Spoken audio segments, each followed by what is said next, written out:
Programme de géolocalisation pour votre portefeuille assurance. L'outil qui va être présenté a pour objectif d'aider les assureurs sur la géolocalisation de leur portefeuille. Donc, lors des processus de souscription, l'adresse est communiquée. Après, on n'a pas les coordonnées GPS, donc manuellement, on peut les retrouver donc en allant sur Google Maps ou d'autres sites internet du même type. Cependant, donc on imagine facilement que ça devient très compliqué lorsqu'on a plusieurs milliers de lignes à traiter. Donc le présent programme, il a pour but à partir d'un listing d'adresses, de retrouver les coordonnées GPS en un seul clic. Donc les données d'entrée, il faudra des données de portefeuille avec une colonne contenant l'adresse de l'assuré ou du bien assuré. Et donc en sortie, on pourra faire beaucoup de choses. Donc après avoir retrouvé les coordonnées GPS relatives à l'adresse, on pourra avoir en sortie donc des cartes sur la représentation géographique des biens assurés, l'exposition des biens par exemple aux sites Céveso qui ont été enregistrés préalablement, donc les zones de concentration de risque et les expositions inondations et beaucoup d'autres possibilités de visualisation géographique.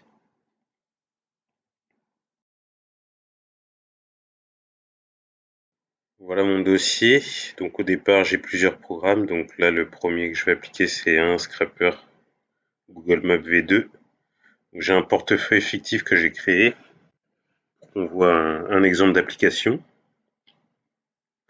Donc ce portefeuille, il est composé de près de 1500 lignes. Donc la première colonne, c'est le numéro de police, donc numéro fictif. Le type, habitation particulière à chaque fois. Donc l'adresse, la prime annuelle et la somme assurée. Voilà, donc je ferme mon fichier.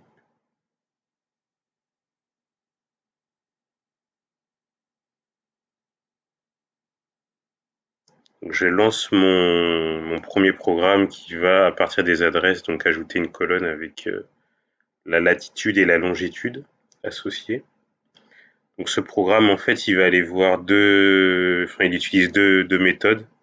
La première méthode, c'est l'API Google Maps et la deuxième méthode, c'est du web scraping. Donc voilà, quand je lance le programme, il y a une fenêtre de l'explorateur qui s'ouvre. Donc là, la première étape, c'est de saisir le nom du fichier. Donc ici, c'est portefeuille.xlsx, donc le fichier qu'on a vu. Donc le nom de la feuille, donc c'était feuille 1. J'écris feuille 1. Et donc, point important pour la spécification du fichier, le numéro de colonne de l'adresse. Donc c'est la colonne 3 ici. J'écris colonne 3. Et donc je lance. Donc là c'est en train de tourner. Donc tant que voilà, donc on voit le navigateur là qui bouge. Donc tant que le navigateur ne bouge pas, ça veut dire que c'est l'API Google Maps qui travaille. Et donc quand le navigateur va bouger, voilà. Donc là le navigateur bouge et automatiquement, donc en fait il est allé chercher, donc c'est une adresse pour laquelle ce sont des adresses en fait pour lesquelles l'API Google Maps n'a pas fonctionné. Donc dans ce cas-là, on va chercher directement sur Google Maps. Donc c'est un programme automatisé qui vient saisir l'adresse. Donc l'adresse, c'est certaines des adresses qu'on a vues dans notre fichier portefeuille. Donc voilà, donc là ça va parcourir les 1500 lignes du fichier portefeuille.xlsx. Donc voilà, donc on voit Chrome qui tourne. Donc Chrome qui tourne quand l'API ne fonctionne pas. Donc là c'est en accéléré. En réalité, pour traiter les 1500 lignes, ça va mettre donc sur cette machine une trentaine de minutes. Là j'ai mis en accéléré.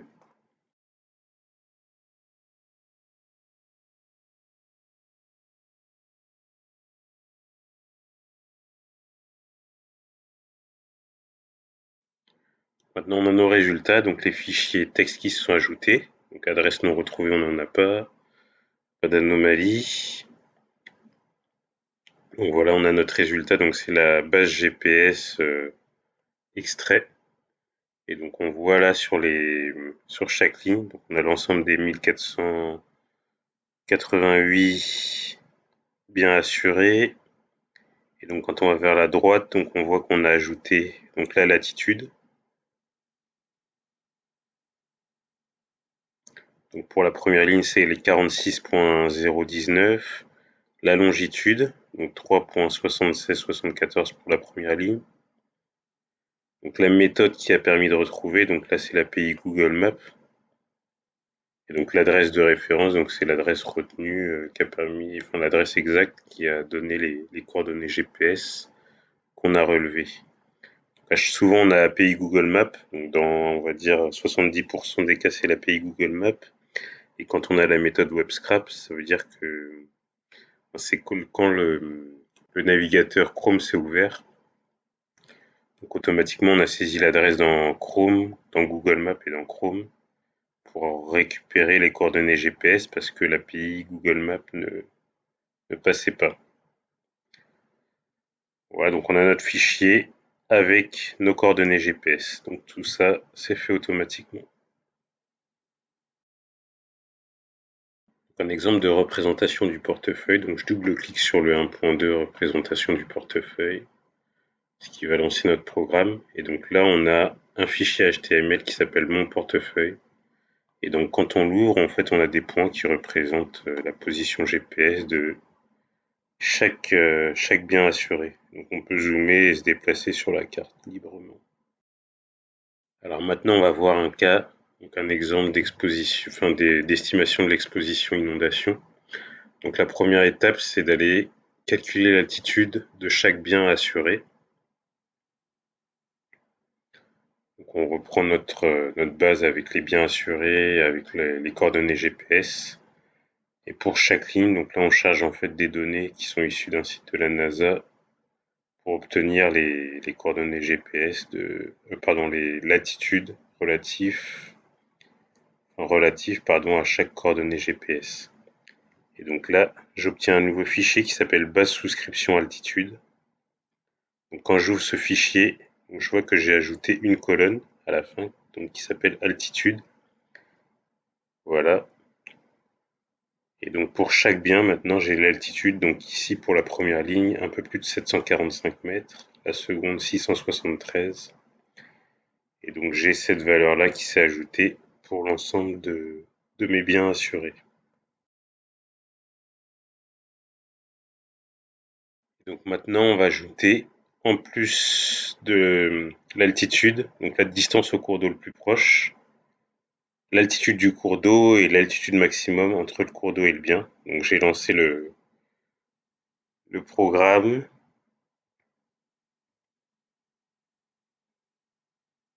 Donc c'est en train de tourner. Donc il va chercher pour chaque grand ensemble, donc chaque grand fleuve et ses affluents. Donc pour chaque point assuré, on va chercher le point le plus proche, le cours d'eau le plus proche et les altitudes des différents points. Donc maintenant, je récupère un fichier qui s'appelle base souscription altitude profil inondation. Et donc quand j'ouvre le fichier, j'ai des colonnes en plus. Donc la première colonne, c'est le bassin. Donc ici, pour la première ligne, c'est la Loire. Ensuite, on a l'affluent. Donc ici, il est noté 6. Donc la distance du bien assuré jusqu'au cours d'eau. Donc ici, on est 0.3, c'est 300 mètres. L'altitude du cours d'eau, donc 734 mètres. Donc l'altitude du cours d'eau au point le plus proche du bien assuré. Et ensuite, c'est l'altitude maximum entre le cours d'eau et le bien assuré. Donc 775 mètres ici. Donc sur la deuxième ligne, donc on est sur le Rhône. Et l'affluent, c'est le torrent de Trempa. Donc on est à 158 mètres du torrent de Trempa. L'altitude du cours d'eau, elle est de 674 mètres. Et l'altitude maximum entre le cours d'eau et le bien assuré, c'est 678 mètres. Et l'altitude du bien assuré, elle était de 673,70 mètres qu'on a calculé au programme d'avant.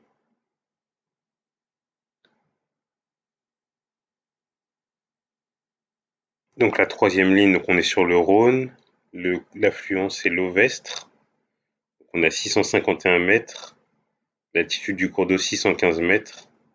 L'altitude max entre les deux, 682 mètres, et l'altitude du bien assuré, on est à 682 mètres. Alors maintenant, on va s'occuper de la représentation du portefeuille par rapport au risque inondation. Je double-clique sur le programme ici, 3.2. Voilà, donc maintenant ça m'a créé un nouveau fichier HTML qui s'appelle représentation portefeuille inondation. Donc je l'ouvre et donc ça me montre la carte. Donc la carte est en fonction de la légende que vous voyez en bas à gauche. Donc ça décrit un peu le risque inondation. Donc en rouge par exemple, c'est les biens assurés dont le dénivelé entre le cours d'eau le plus proche et le bien assuré est inférieur à 3 mètres. Donc ça veut dire que c'est les points les plus risqués par rapport à l'inondation. Donc en violet de 3 à 6 mètres, en bleu de 6 à 10 mètres et en bleu clair plus de 10 mètres, donc pas risqué en fait. Donc voilà, vous voyez, je peux zoomer sur ma carte pour observer les différents points avec plus de précision. Alors, identification des zones de concentration de risque. Donc là, je vais lancer le programme qui s'appelle 5 en représentation portefeuille concentration. Voilà, je lance, la fenêtre s'ouvre, la fenêtre de lancement. Donc là, je dois répondre à la question rayon des zones de concentration de risque en kilomètres. Donc je définis la taille des zones de concentration de risque. Donc ça va être sous forme de cercle, de rayon ici. Donc le nombre que je vais indiquer en kilomètres. Donc 1,5 km ici, parce que j'ai un petit portefeuille, donc c'est pour avoir suffisamment de zones pour illustrer. Et donc là, le programme balaye tout le portefeuille pour identifier les zones.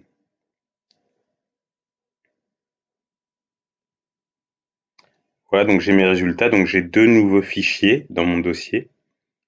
Un qui s'appelle concentration, risque concentration, rayon, donc R pour rayon 1,5 km, un fichier HTML et un fichier texte qui s'appelle zone R 1,5 km. Donc j'ouvre mon fichier texte d'abord. Donc voilà, j'ai une liste de 15 zones de risque, donc de rayon 1,5 km, dont la somme totale assurée dépasse les 1 million d'euros. Ou alors les 10 risques. Donc je vais l'ouvrir sur Excel pour qu'on voit mieux. Voilà, donc je colle mon fichier texte sur Excel. Donc j'ai la commune, l'adresse du centre de la zone, la latitude, la longitude du centre de la zone, la somme assurée et le nombre de lieux en fait. Donc nombre de biens assurés dans le rayon d'1,5 km. Donc je vais transformer mes sommes assurées en nombres.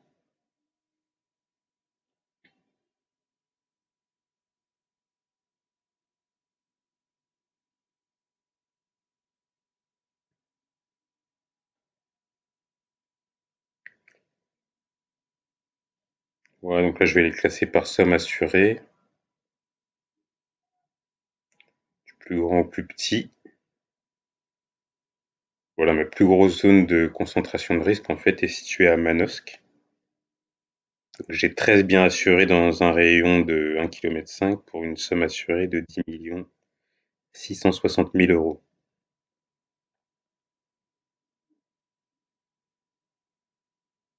Donc maintenant, j'ouvre mon fichier HTML.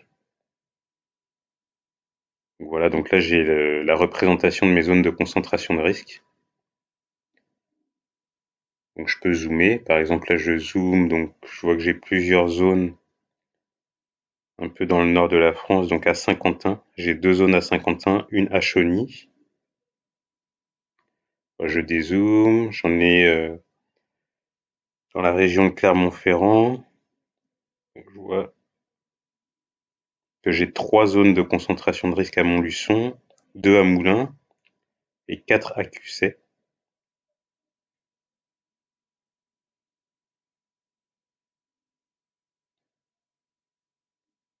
Donc également dans le sud de la France, j'en ai plusieurs. Donc elles sont situées donc à Manosque. Donc j'en ai 2 à Manosque. Et donc je peux me balader comme ça sur ma carte pour identifier les zones de concentration de risque.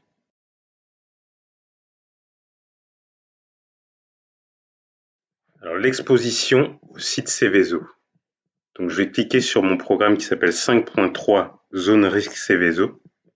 Donc je lance le programme, la fenêtre s'ouvre, et donc là le programme il va balayer les 1175 sites Céveso, et donc pour chacun de ces sites, il va aller regarder donc tous les biens assurés qui se situent d'abord à moins d'1 kilomètre du site, et ensuite à moins de 5 kilomètres. Donc là j'ai mis 5 kilomètres parce qu'on a un petit portefeuille, et donc pour avoir quelque chose de visualisable. Mais en réalité 5 kilomètres on est quand même large. Et donc là j'ai deux nouveaux fichiers qui sont créés, donc Céveso exposition.txt et un autre fichier qui est un fichier HTML qui s'appelle MRH Assurance Exposition Céveso. Donc j'ouvre d'abord mon mon fichier .txt. Donc je vais le coller sur Excel pour que ce soit plus visible. Voilà, donc là j'ai la liste de tous mes sites Céveso. Donc première colonne, les coordonnées GPS. Donc, troisième colonne, c'est le nom du site, Robert TSA ici, qui se situe à Grasse.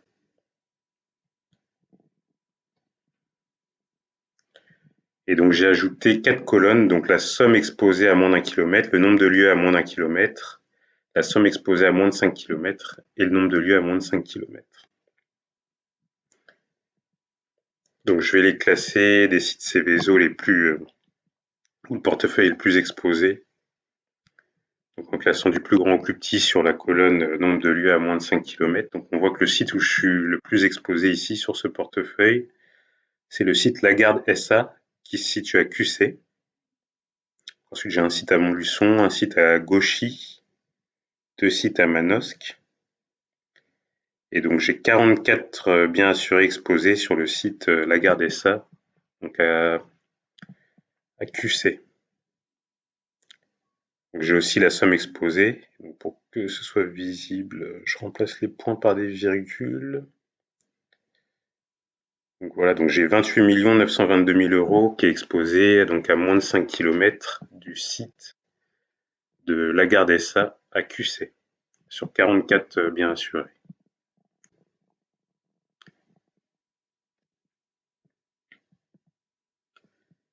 Donc maintenant, on va ouvrir notre fichier HTML. Donc voilà, donc j'ai mes risques représentés sur la carte. Donc les plus gros ronds, c'est là où j'ai plus de 30 risques, à 5 km d'un site classé Céveso. Et les plus petits ronds, c'est 5 à 30 risques. Donc en rouge sont les sites classés AS, donc à haut risque, et en bleu les risques classés seuil bas, donc moins à risque que les rouges. Donc là on a vu mon site de QC, on a vu les différents sites, donc on a différents sites qui sont situés dans le Hauts-de-France. On va regarder de plus près. Voilà, j'ai deux sites à Saint-Quentin, deux sites à Château-Thierry par exemple. Donc en tout cas on peut se balader sur la carte pour observer avec plus de précision où se situent les sites Céveso sur lesquels le portefeuille est exposé.